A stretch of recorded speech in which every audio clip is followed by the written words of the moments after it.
২৬-এর বিধানসভা ভোটকে সামনে রেখে নিজেকে কিং মেকার হিসেবে তুলে ধরতে তৎপর হুমায়ুন কবির। তাঁর স্পষ্ট দাবি, শক্তিহীন কংগ্রেসের সঙ্গে জোটের কোনো সম্ভাবনা নেই, বরং বাম, আইএসএফ ও মিমের সঙ্গে জোট গঠনে আগ্রহী তিনি। এই অবস্থান ঘিরে রাজনৈতিক চাপান উত্তর তীব্র হয়েছে। তৃণমূল কংগ্রেসের তরফে হুমায়ুন কবিরকে বিজেপির এজেন্ট বলে কটাক্ষ করা হয়েছে, যদিও এই অভিযোগ মানতে নারাজ হুমায়ুন।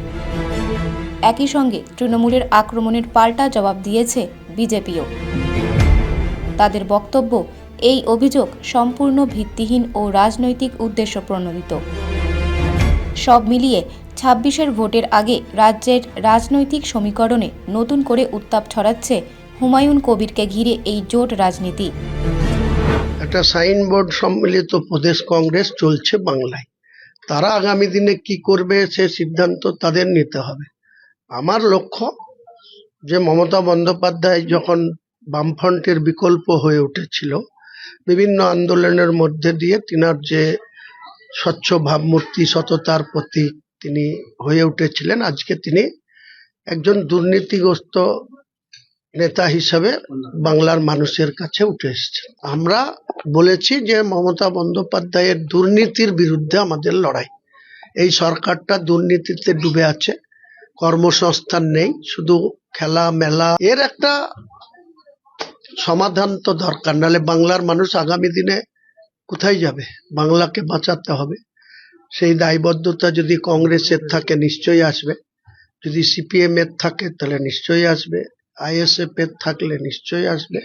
আমরা একটা সেকুলার পার্টি খুলেছি, যে পার্টির আমি হয়তো সর্বময় কর্তা, কিন্তু অনেক অমুসলিম ব্যক্তি আছে, অনেক ভালো ভালো শিক্ষিত ব্যক্তি আমাদের সঙ্গে, ডাক্তার, ইঞ্জিনিয়ার, তারপরে অ্যাডভোকেট, শিক্ষক, বহু মানুষ আমাদের সঙ্গে যুক্ত হয়েছে। আগামী দিনে আরো বেশি। আমরা ক্ষমতায় আসলে ৩,০০০ টাকা করে ভাতা দেব প্রত্যেক মহিলাকে। কোনো বিভাজন থাকবে না, কোনো ক্লাস থাকবে না।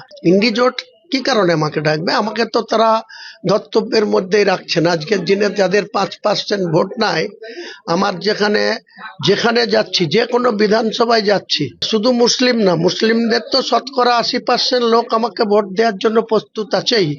অনেক জায়গাতে অমুসলিম ভাইরাও বলছে না, এই লড়াইটার দরকার ছিল, এই আওয়াজটা তোলার দরকার ছিল।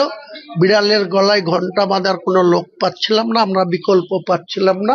হুমায়ুন কবির আমাদের কাছে বিকল্প হয়ে উঠেছে। এই যে পাওনা, এটাতে আগামী দিনে কি হয় দেখুন। সরাসরি ইন্ডিজোটে যাবে না, কিন্তু ইন্ডিভিজুয়ালি যদি কোনো পার্টি যোগাযোগ করে তাহলে নিশ্চয়ই। ইন্ডিজোটের কি অস্তিত্ব বাংলায় আছে আপনি বলুন? ইন্ডিজোটের তো কোনো অস্তিত্ব বাংলায় নেই।